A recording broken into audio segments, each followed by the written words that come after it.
નમસ્કાર મિત્રો. શિક્ષણ જગતની 3 સૌથી મહત્વની પણ એટલી જ ગૂંચવણભરી બાબતો પ્રવિધિ, પદ્ધતિ અને પ્રયોક્તિ. આજે આપણે એને એકદમ સરળ બનાવી દઈશું. જો તમે એક શિક્ષક છો અથવા ભવિષ્યમાં બનવા માંગો છો તો આ સમજ તમારા માટે ખૂબ જ જરૂરી છે.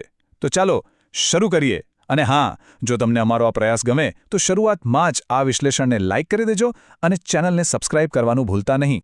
તો સીધો સવાલ એ જ છે કે આ 3 શબ્દો વચ્ચેનો સાચો ભેદ શું છે? દેખાવમાં તો સરખા જ લાગે, ખરું ને? પણ એવું બિલકુલ નથી. ખાસ કરીને જે લોકો ટેટ અને ટેટ જેવી સ્પર્ધાત્મક પરીક્ષાઓની તૈયારી કરી રહ્યા છે, એમના માટે તો આ તફાવત સમજવો અનિવાર્ય છે. તો ચાલો આજે આ ગૂંચવણને હંમેશા માટે ઉકેલી નાખીએ. આજે આપણે કેવી રીતે આગળ વધીશું? સૌથી પહેલાં આપણે પ્રવિધિ એટલે કે સૌથી મોટા ખ્યાલ, એક ફિલોસોફીને સમજીશું. ત્યાર પછી એને અમલમાં મૂકવાનો રસ્તો એટલે કે પદ્ધતિ વિશે જાણીશું. અને છેલ્લે વર્ગખંડમાં વપરાતા સાધન એટલે કે પ્રયુક્તિની વાત કરીશું. પછી આ ત્રણેય વચ્ચે શું સંબંધ છે અને શું તફાવત છે એ જોઈશું. અને છેલ્લે જાણીશું કે આ બધું જાણવું આટલું જરૂરી કેમ છે. તો ચાલો શરૂઆત કરીએ સૌથી મોટા અને સૌથી પાયાના ખ્યાલથી, શૈક્ષણિક પ્રવિધિ. આને તમે શિક્ષણની પાછળ રહેલી એક મોટી વિચારધારા કે ફિલોસોફી ગણી શકો. સાવ સાદા શબ્દોમાં કહું ને તો પ્રવિધિ એ શિક્ષકના દરેક કાર્ય પાછળના શા માટેનો જવાબ છે. શિક્ષક શા માટે આ રીતે ભણાવે છે, એની પાછળ કઈ વિચારસરણી છે, એ બધું જ પ્રવિધિ નક્કી કરે છે. આ એક પ્રકારનું દિશાસૂચક યંત્ર છે જે શિક્ષણની આખી સફરની દિશા નક્કી કરે છે.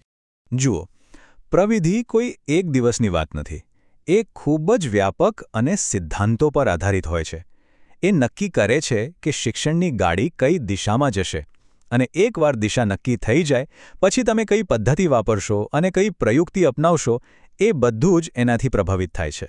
દાખલા તરીકે, જો કોઈ શિક્ષક બાળક કેન્દ્રિત પ્રવિધિ અપનાવે તો એના વર્ગના દરેક નિર્ણયમાં બાળક જ કેન્દ્રમાં હશે. બાળકની જિજ્ઞાસા, એની શીખવાની ગતિ બધું જ ધ્યાનમાં લેવાશે. એનાથી ઉલટું શિક્ષક કેન્દ્રિત પ્રવિધિમાં જ્ઞાનનો મુખ્ય સ્ત્રોત શિક્ષક હોય છે. ઓકે, તો હવે આપણે શા માટે એટલે કે ફિલોસોફી તો સમજી લીધી, પણ સવાલ એ છે કે એને ક્લાસરૂમમાં લાગુ કઈ રીતે કરવી. બસ અહીંથી જ શૈક્ષણિક પદ્ધતિનો રોલ શરૂ થાય છે. આ પ્રવિધિને વાસ્તવિકતામાં ઉતારવાનો એક નક્કર રસ્તો છે. જો પ્રવિધિ એ શા માટે છે, તો પદ્ધતિ એ કઈ રીતે છે. તે એક આખા પાઠ કે કોર્સની બ્લુપ્રિન્ટ જેવી છે. એકદમ વ્યવસ્થિત અને આયોજનબદ્ધ હોય છે, જે નક્કી કરે છે કે શૈક્ષણિક લક્ષ્યો સુધી પહોંચવા માટે કયા કયા પગલાં લેવાશે. યાદ રાખજો, પદ્ધતિ ક્યારેય આડેધડ નથી હોતી.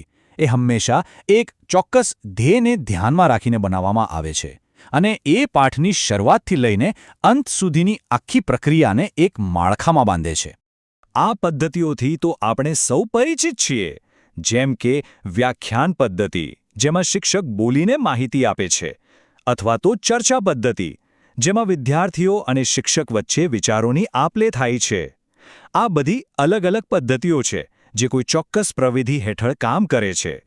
ચાલો હવે આ પિરામિડમાં હજી એક પગથિયું નીચે ઉતરીએ અને સૌથી નાના પણ સૌથી કામના ખ્યાલ પર આવીએ, શૈક્ષણિક પ્રયુક્તિ.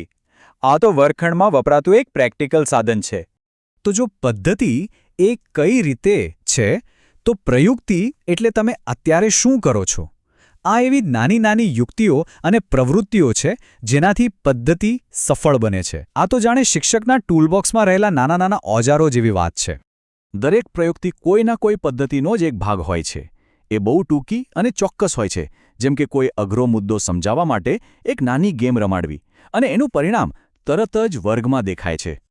વર્ગમાં અચાનક સવાલો પૂછવા, કોઈ મુશ્કેલ વિષયને સમજાવવા માટે રોજિંદા જીવનનું કોઈ ઉદાહરણ આપવું, અથવા કોઈ વસ્તુને દેખાડવા માટે ચાર્ટ કે મોડેલનો ઉપયોગ કરવો, આ બધી જ પ્રયુક્તિઓ છે જેનો ઉપયોગ સારા શિક્ષકો દરરોજ કરે છે.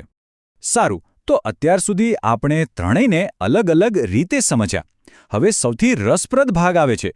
ચાલો આ બધાને એક સાથે મૂકીને જોઈએ કે એમની વચ્ચે શું સંબંધ છે અને શું તફાવત છે.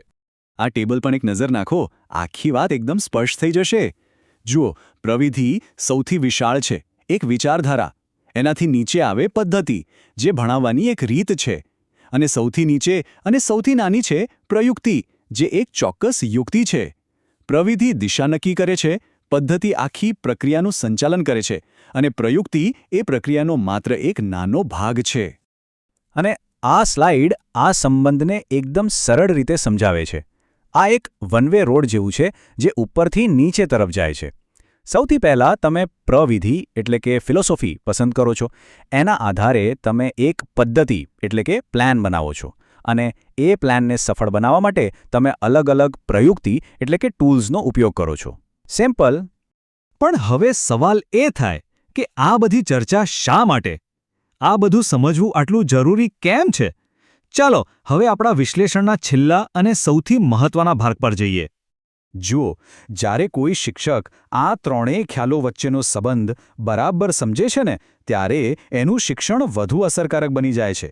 એમને ખબર હોય છે કે તેઓ જે કરી રહ્યા છે એ શા માટે કરી રહ્યા છે. આનાથી વિદ્યાર્થીઓને પણ ભણવામાં વધુ રસ પડે છે, શીખવાની ગુણવત્તા સુધરે છે અને અંતે શૈક્ષણિક લક્ષ્યો પણ સરળતાથી પૂરા થાય છે.